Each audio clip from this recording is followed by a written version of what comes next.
Good morning children. आज आपका विषय है अलंकार। इसे हम आज पढ़ाते हैं बच्चों। अलंकार शब्द का अर्थ होता है आभूषण। अलंकार वह तत्व है जो कविता में सौंदर्य को बढ़ाता है। ठीक है। अलंकार का तात्पर्य है सजावट, अर्थात कविता में जिसके माध्यम से सुंदरता उत्पन्न हो, कविता में जिसके माध्यम से काव्य सुंदर बने, उसे हम क्या कहते हैं? अलंकार कहते हैं। ठीक है। अलंकार काव्य भाषा का वह सुंदर अभिव्यक्ति है जिसके माध्यम से कविता सुशोभित होती है। अलंकरोति इति अलंकार, संस्कृत की एक सूक्ति है, अलंकरोति इति अलंकार, अर्थात जो सुशोभित करे, जो काव्य को क्या करे? सुशोभित करे, या उसमें चमत्कार उत्पन्न करे, या उसे सुंदर बनाए, वह क्या कहलाती है? अलंकार कहलाती है। ठीक है। अलंकार की एक सामान्य परिभाषा है जो भाषा की शोभा बढ़ाए, ठीक है, उसमें चमत्कार पैदा करे और प्रभावशाली हो, उसे हम क्या कहते हैं? अलंकार कहते हैं। अलंकार का वही महत्व है, इसके बारे में कवि केशव दास ने कहा है, यद्यपि सुजात सुलक्षणी सुबरन सरस सुवृत केशव भूषण बिन न विराजई कविता बनिता मित्र। केशव दास जी कहते हैं कि एक स्त्री बिना आभूषणों के सुंदर नहीं लगती है, उसी तरह से एक कविता भी बिना अलंकार के सुंदर नहीं लगती। ठीक है। तो अलंकारों का वही महत्व है जो स्त्री का, सजी हुई स्त्री का आभूषणों के लिए होता है। ठीक है। जैसे आभूषण स्त्री के सौंदर्य को बढ़ाते हैं, उसी तरह आभूषण जो है, अरे वो अलंकार जो है वो कविता के सौंदर्य को बढ़ाते हैं। ठीक। अलंकार बच्चों हमारे जो है हिंदी में 3 प्रकार के हैं, अर्थ अलंकार, शब्द अलंकार और उभय अलंकार। जो विशेष रूप से चर्चा में है वो शब्द अलंकार और अर्थ अलंकार। अर्थ अलंकार के बारे में हम जानते हैं।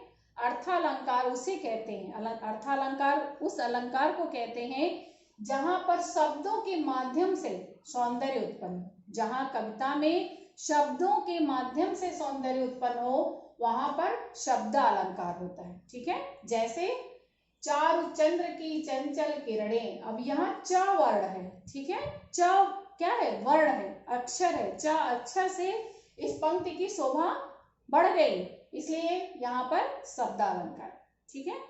शब्द अलंकार के मुख्यतः 3 भेद होते हैं, अनुप्रास अलंकार, यमक अलंकार और श्लेष अलंकार। आइए हम देखते हैं इसके बारे में। अनुप्रास अलंकार, जहां कोई वर्ण, वर्ण का मतलब होता है अक्षर, जहां कोई वर्ण बार बार आए, यानी उसकी आवृत्ति बार बार हो, या व्यंजन बार बार आए, वहां पर क्या होता है? अनुप्रास अलंकार होता है।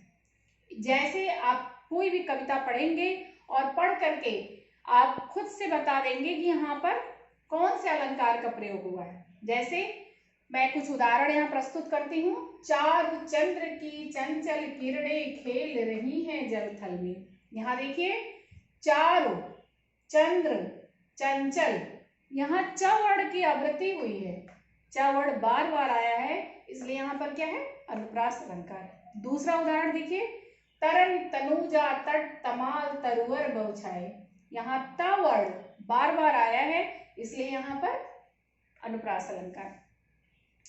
बहुत सारे उदाहरण हैं। रघुपति राघव राजा राम पतित पावन सीताराम, यहाँ र वर्ण की आवृत्ति है। बगन में बागन में बग रहो बसंत, यहाँ पे भी देखिए ब वर्ण की आवृत्ति है, इसलिए यहाँ अनुप्रास अलंकार।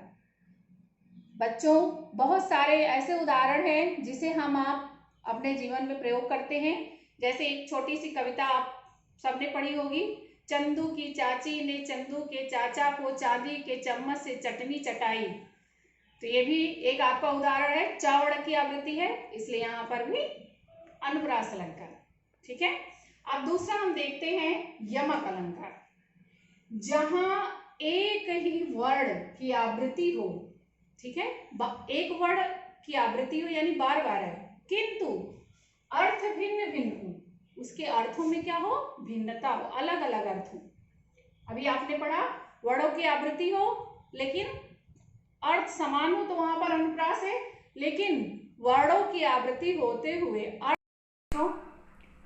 अब हम आगे देखते हैं दूसरा यमक अलंकार, जहां एक ही वर्ण की आवृत्ति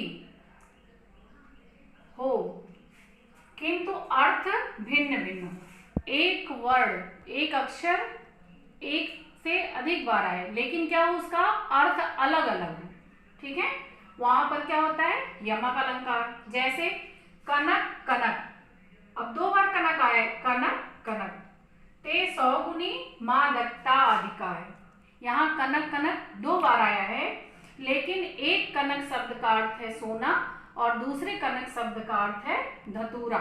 अर्थों में क्या है, भिन्नता, ठीक है, इसलिए यहाँ पर यमक अलंकार। अगला उदाहरण हम देखते हैं, काली घटा का घमंड घटा। घटा घटा 2 बार आया है।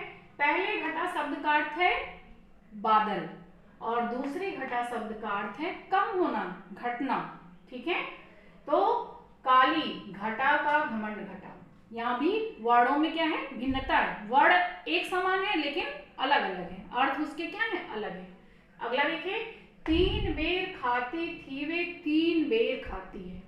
3 बेर खाती थी, यहाँ पर क्या है, 3 बेर का मतलब 3 बार खाती थी, और यहाँ 3 बेर का तात्पर्य 3 बेरी के फल, बेरी के फल, छोटे छोटे फल, ठीक है।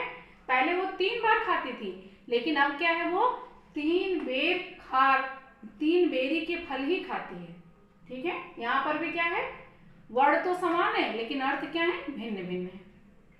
अगला उदाहरण हम लेते हैं, आपको समझाने के लिए हम बहुत सारे उदाहरण यहाँ पर लेकर आए हैं।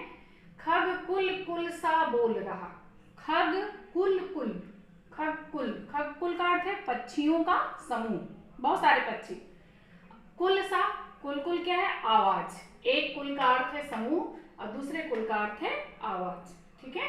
इसी तरह और भी उदाहरण है, लाल चेहरा है नहीं फिर लाल किसका। लाल चेहरा, चेहरा लाल नहीं होता बल्कि क्या है, जब आदमी गुस्से में होता है तो उसका चेहरा क्या होता है, लाल हो जाता है। और एक अर्थ लाल का अर्थ क्या है, पुत्र से। लाल चेहरा है नहीं फिर लाल किसका, एक लाल शब्द का अर्थ है रंग और दूसरे लाल शब्द का अर्थ है पुत्र, ठीक है। तीसरा हम देखते हैं श्लेष अलंकार। श्लेष शब्द का अर्थ होता है चिपकना। बच्चों, इसमें अर्थ इस प्रकार चिपके रहते हैं कि जब हम कई बार कविता को पढ़ते हैं तो वो अर्थ स्पष्ट होते हैं। जैसे इसका परिभाषा देखते हैं पहले, एक ही शब्द के एक से अधिक अर्थ हो, एक ही शब्द के एक से अधिक अर्थ हो, वहां क्या होता है, श्लेष होता है, ठीक है। जैसे मंगन को देख पट देत बार बार। मंगन मतलब होता है भिखारी, भिखारी को देख करके पट देत बार बार। एक पट का तात्पर्य है वस्त्र और एक पट का अर्थ है किवाड़। एक ही बार प्रयुक्त है, ये देखिए एक ही बार आया है लेकिन अर्थ क्या है, अलग अलग है। कुछ लोग भिखारी को देखकर वस्त्र देते हैं और कुछ लोग क्या करते हैं, दरवाजा बंद कर देते हैं। दूसरा उदाहरण है, रहमन पानी राखे बिन पानी सब सून, पानी गए न उबरे मोती मानुस चून, ठीक है। अब यहाँ देखिए पानी शब्द आया है, उसके 3 अर्थ हैं। पानी शब्द के 3 अर्थ हैं।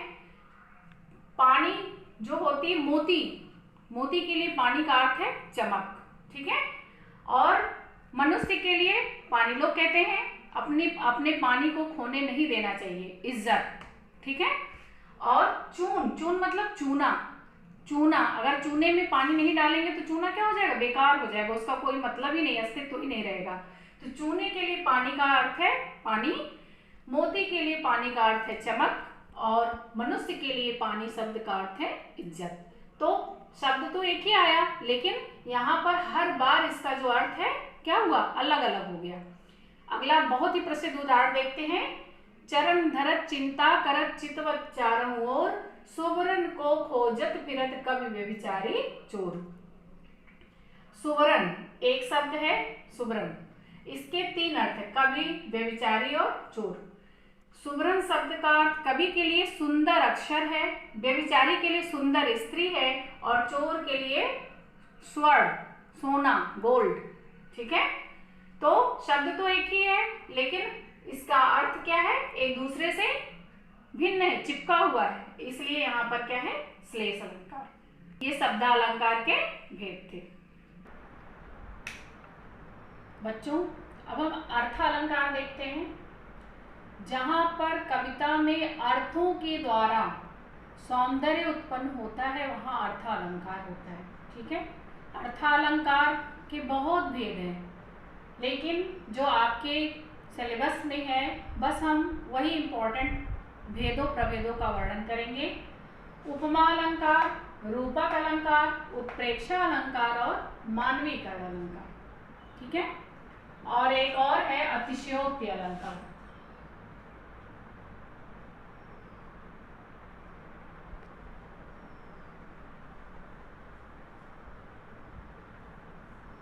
अतिशयोक्ति, ठीक है, देखते हैं हम। उपमा अलंकार किसे कहते हैं? जहां किसी व्यक्ति या वस्तु की अन्य व्यक्ति या वस्तु से समानता व्यक्त की जाती है वहां पर हम उपमा अलंकार कहते हैं। समानता का मतलब जो है, ये पेन जो है किसके समान है? यह पेन सफेद है। ठीक है, तो इसी तरह से जहां पर किसी व्यक्ति या वस्तु की अन्य व्यक्ति या वस्तु से समानता व्यक्त की जाती है वहां उपमा अलंकार होता है। इसके 4 भेद होते हैं, उपमेय, उपमान, वाचक, साधारण धर्म। ठीक है, अब हम इसको अलग अलग देखते हैं। उपमेय, जिसकी तुलना की जाए। ठीक है, जिससे तुलना की जाए उसे हम क्या कहते हैं? उपमान कहते हैं। जिसकी तुलना की जाए उसे उपमेय कहते हैं, और जिस गुण के कारण तुलना की जाए उसे हम साधारण धर्म कहते हैं। वाचक, जो समानता बताए, वे शब्द क्या कहलाते हैं? वाचक कहलाते हैं। अब एक उदाहरण है, प्रात नभ था बहुत नीला शंख जैसे। प्रात नभ था बहुत नीला शंख जैसे। ठीक है, प्रात नभ जो है ये देखिए, ये क्या है? ये उपमेय है। ठीक, शंख किसके समान है? शंख के तरह, ये क्या हो गया? उपमान है। अब साधारण धर्म क्या है? नीला, और जैसे ये शब्द क्या है? ये वाचक। ठीक है, तो उपमा अलंकार में 4 भेदों का अलग अलग महत्व होता है। दूसरा उदाहरण हम बताते हैं, मुख चंद्र के समान सुंदर। ठीक है, मुख कैसा है? चंद्र के समान सुंदर, जैसा चांद सुंदर है उसी तरह से मुख भी सुंदर है। ठीक है, मुख क्या है? उपमेय है। चंद्र क्या है? किससे तुलना की जा रही? चांद से, उपमान। समान धर्म क्या हो गया? समानता व्यक्त की गई, वाचक शब्द। और कैसा है? सुंदर है, ये क्या है? साधारण धर्म। ठीक है, ये क्या हो गया आपका? उपमा अलंकार। दूसरा है अगला, रूपक अलंकार। जहां पर उपमेय और उपमान में भेद रहित आरोप हो, अर्थात जहां उपमेय और उपमान में कोई अंतर ना हो, उपमेय को उपमान मान लिया जाए, वहां पर क्या होता है? रूपक अलंकार होता है। जैसे चरण कमल बंदो हरिराई। चरण कैसे हैं? कमल के समान नहीं, बल्कि कृष्ण के जो चरण है वो कमल ही हैं। ठीक है, चरण कमल बंदो हरि, हम श्री कृष्ण के चरण कमलों की, चरण रूपी कमलों की वंदना करते हैं। पैर कैसे हैं उनकी? चरण कैसे हैं? कमल की जैसी पंखुड़ियां होती हैं उसके समान सुंदर हैं। समान नहीं, उस वही हैं, उनके चरण जो हैं कमल है। अगला उदाहरण है, पायो जी मैंने राम रतन धन पायो। ठीक है, राम नाम का जो नाम है वो क्या है? रत्न है। राम रूपी रत्न मुझे प्राप्त हो गया, रूपक अलंकार। अंबर पनघट में डुबो रही तारा घट ऊषा नागरी, ये आपका अगला उदाहरण है। अंबर पनघट, आकाश क्या है? पूरा आकाश पनघट है। पनघट वहां जहां पर लोग पनिहारन क्या करती, पानी भरने जाती हैं। और तारा, आकाश में जो तारे बिखरे हुए वो कैसे हैं? घड़े के समान है। तो उषा, उषा प्रातः काल, तो प्रात जो है सुंदरी, उषा को क्या बताया गया है यहाँ पर? उषा रूपी नायिका आकाश रूपी पनघट में घड़े को क्या कर रही है? तारे रूपी घड़े को डुबा रही है। तो यहाँ पर उपमेय को उपमान जो है मान लिया जाता है, उसमें कोई भी अंतर नहीं होता है, यहाँ रूपक अलंकार होता है। ठीक है, अगला देखिए बच्चों, उत्प्रेक्षा अलंकार। जहां उपमेय में उपमान की संभावना व्यक्त की जाए वहां पर उत्प्रेक्षा अलंकार होता है। ठीक है, इसमें शब्द है जन जानो मन मानो ईव ज्यों मनो, ये जो है इसके शब्द हैं जो कविता में उत्प्रेक्षा अलंकार के उदाहरणों में प्रायः पाए जाते हैं। जन जानो मन मानो ईव ज्यों और मनो। ठीक है, कुछ उदाहरण समझते हैं। उस काल मानो क्रोध के तन कांपने उसका लगा। ठीक है, मानो हवा के वेग से सोता हुआ सागर जगा। उस काल मानो क्रोध के, यहाँ मानो शब्द है उत्प्रेक्षा अलंकार। ठीक है, जहां पर उपमेय को उपमान की संभावना व्यक्त की जाती है। तो यहाँ पर देखिए उसका क्रोध जो कैसा था? काल के समान था। यहाँ देखिए मानो नील मणि शैल पर आतप परो प्रभात, सूर्य का प्रकाश जब पड़ रहा है किस पर? नीले शैल पर्वत पर, तो ऐसा लग रहा है कि जैसे धूप क्या हो रही है? चमक रही है। मानो शब्द यहाँ पर पाहुन ज्यों आए हो गांव के शहर में, ज्यों शब्द है यहाँ देखिए। तो उत्प्रेक्षा अलंकार का प्रायः यही पहचान है, यहाँ पर जन मन जानो मानो यू ज्यों, इन्हीं शब्दों का प्रयोग होता है। ठीक है, मानवीकरण अगला है। मानवीकरण, जब प्रकृति पर मानवीय गुणों भावनाओं और क्रियाओं का आरोप होता है तो वहां पर क्या होता है? मानवीकरण अलंकार होता है। ठीक है, जब प्रकृति को मानव के रूप में मान लिया जाता है, प्रकृति मानव की तरह हाव भाव करने लगती है, तो वहां पर मानवीकरण अलंकार होता है। जैसे मेघ आए बड़े बंठन के सवर के, मेघ बादल कैसे सज धज के सवर के सुंदर रूप धारण करके एक पाहुन की तरह, दामाद की तरह आ रहे हैं। तो यहाँ बादल कैसा है? दामाद के रूप में बतलाया गया, इसलिए यहाँ पर मानवीकरण। बीती विभावरी जागरी, बीत व्यतीत हो गई, रात व्यतीत हो गई है, और क्या है? उषा रूपी नायिका, उषा, उषा मतलब प्रातः काल को नायिका के रूप में चित्रित किया गया, इसलिए यहाँ मानवीकरण है। मेघमय आसमान से वह संध्या सुंदरी उतर रही थी धीरे धीरे धीरे, संध्या रूपी सुंदरी, संध्या कैसी है? एक नायिका के रूप में चित्रित की गई है, इसलिए यहाँ पर क्या है? मानवीकरण। अगला है अतिशयोक्ति।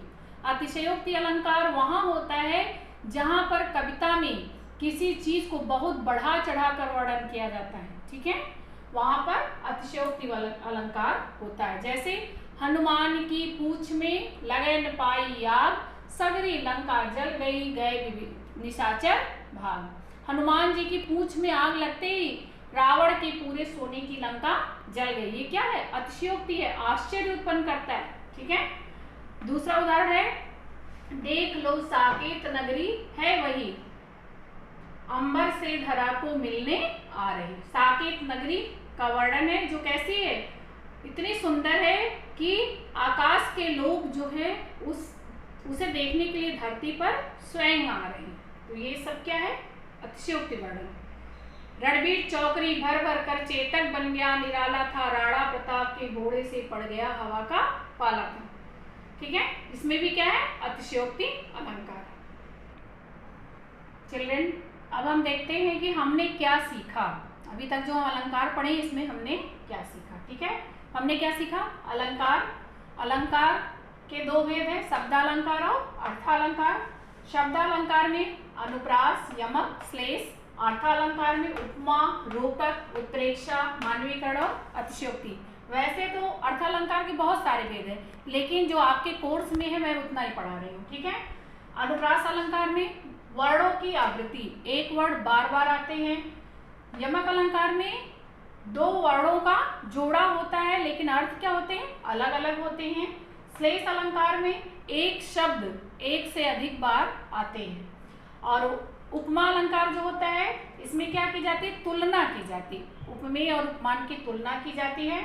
और सा, सी, जैसे, सम, सरिस, ये क्या है, इसके पहचान है, ठीक है। और रूपक में उपमा और उपमेय में भेद रहित आरोप होता है, ठीक है। और उत्प्रेक्षा में दोनों में समानता, उपमा और उपमेय में समानता व्यक्त की जाती है। इसमें एक चीज भूल गया, जानू, जानो, मनु, मानो,